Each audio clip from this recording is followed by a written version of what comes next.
Carolina under a state of emergency now as a second night of violence and chaos erupts in Charlotte. 4 police officers hurt last night as nearly 1,000 rioters took to the streets, throwing fireworks, looting stores, blocking traffic, kicking out windows, or all sorts of things. Leland Vittert has been live in Charlotte overnight as the National Guard rolls into the city. Leland, good morning.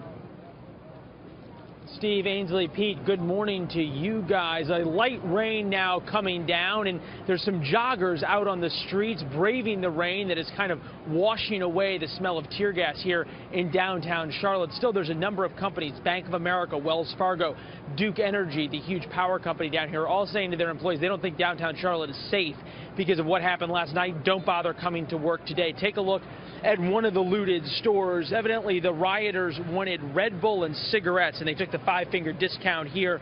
During those riots, 4 police officers injured, and now the cavalry is coming in. The National Guard coming in to try and restore order. We've also seen the North Carolina Highway Patrol and state troopers on the streets as well, with very different rules of engagement than what we saw last night from the Charlotte police. And the police really let things get out of hand between about 8 and 9:30 when one person was shot. He's in critical condition. He was actually shot by another protester.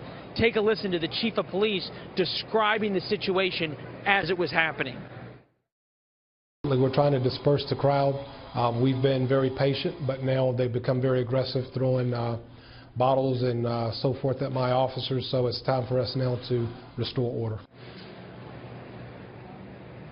This is all kicked off in about 36 hours with the police shooting Keith Scott, a man in his 40s.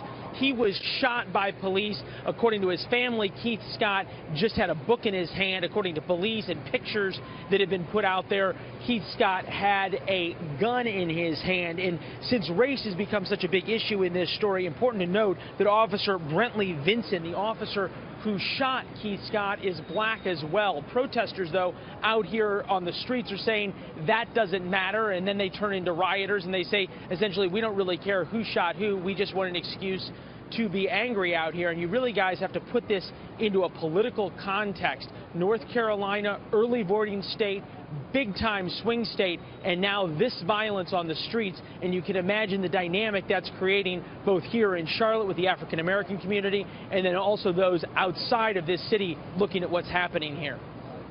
All right, Leland Vittert live in the streets in Charlotte. Thank you very much.